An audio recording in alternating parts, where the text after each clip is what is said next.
সংসদে আইন চাই, নবীর পরে নবী নাই। পঞ্চগড়ের সম্মেলন, কাদিয়ানীদের সম্মেলন, নারায়ে তাকবীর।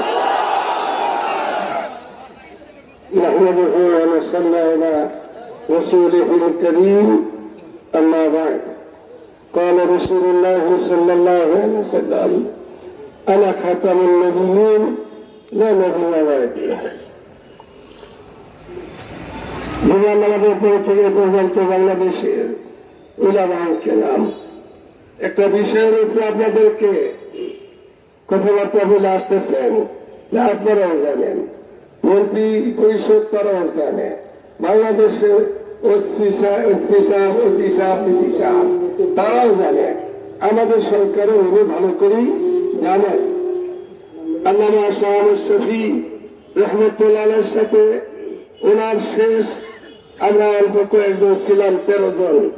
বর্তমান সরকার শেখ হাসিনার ওই তার বঙ্গ ঘনাবনে সেদিন আমি তাকে ডাইরেক্ট বলছিলাম, আপনার নামটা তো ভালো, আপনার বাপের নামটাও ভালো, মায়ের নামটাও ভালো অর্থের দিক দিয়া, তা আপনার গায়িকা নায়িকা নাপাক মানুষ বাদ দিয়া ভালো মানুষের পাশে থাকেন।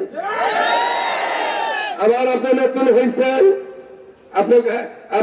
আপনি আমাদেরকে ওরকম করে কিছু বুঝবেন না।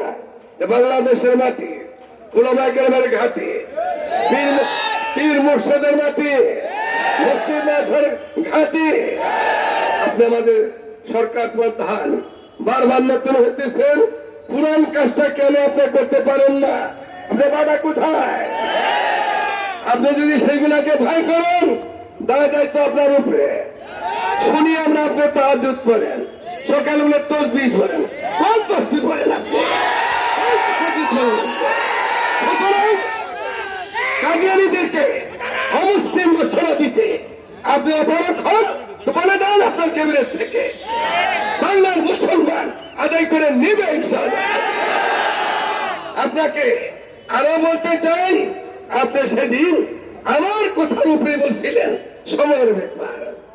সেদিন শেখুল ইসলাম আল্লামা সাহেবের সামনে বলেছিলেন, আপনি বলে সময়ের ব্যাপারে বলছিলেন, আপনি তো নিষেধ করেন নাই, সময় হয়ে গেছে।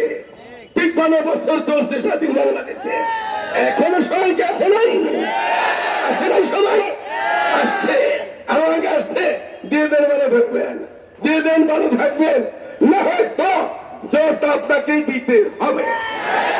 বলছি, অনুরোধ করছি আপনাকে, ওই যে পঞ্চগড়ের 23-24 ওদের তথাকথিত সালানা জলসা 23-24 এটা করতে দিয়েন না। আপনার মন্ত্রীর মুখ সামলান, মন্ত্রীর মুখ সামলান, মন্ত্রী মুখকে কেটে দেওয়া হবে, জিহ্বাকে কেটে দেওয়া হবে। কেন আপনার মন্ত্রী বাদে কথা বলবে? দিয়ে নেই, আপনার এমপিকে দিয়ে নেই, আপনার মন্ত্রী সুদনকে দিয়ে নেই, আপনার গুলাকে সামলান, না সামলাইলে আপনাকেই তার দায়িত্ব নিতে হবে, আপনাকে দিতে হবে। আসসালামু আলাইকুম।